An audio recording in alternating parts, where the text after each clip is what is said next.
broadly, if I was to, pull out three things and say, hey, what is it that you should look for in an organization? Look for an organization which is high on growth trajectory. There's data available on the web for you to find out how is it that the organization's been growing over the last few years and what is the growth forecast for the organization. In tough times, you want to be with somebody who's got, the money in the bank to take care of you.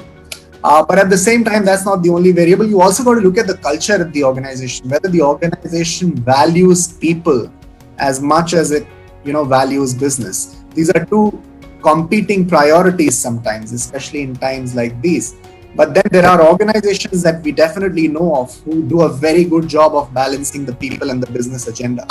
So look for those indications. There are enough platforms like Glassdoor, etc., where you can read reviews from current and previous employees, and you can get some sense of what the culture of the organization is really all about.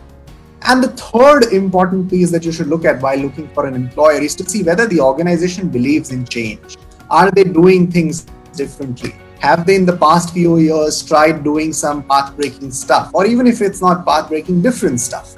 Because those are the organizations that will thrive and manage the challenge of these times.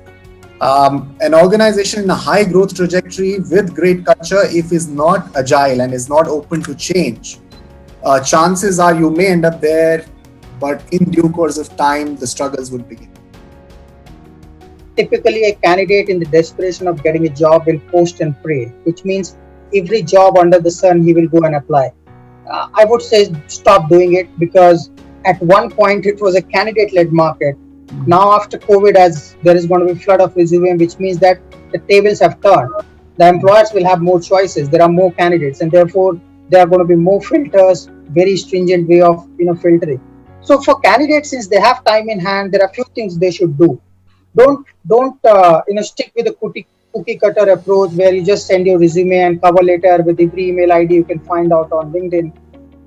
Try and be more innovative, and try and do something which will make you cut above the rest, which could be make a video resume, where people can see who you are, what you think, what has been, what are the achievements you have done, or update your profiles. You have time in hand, and update your profiles, tailor it to the job you want to apply for.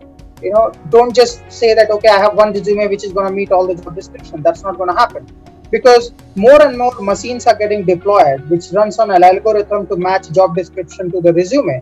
And therefore, you need to tailor-made to say, if this is the job description where these are the skills required, I need to tailor-made my resume accordingly.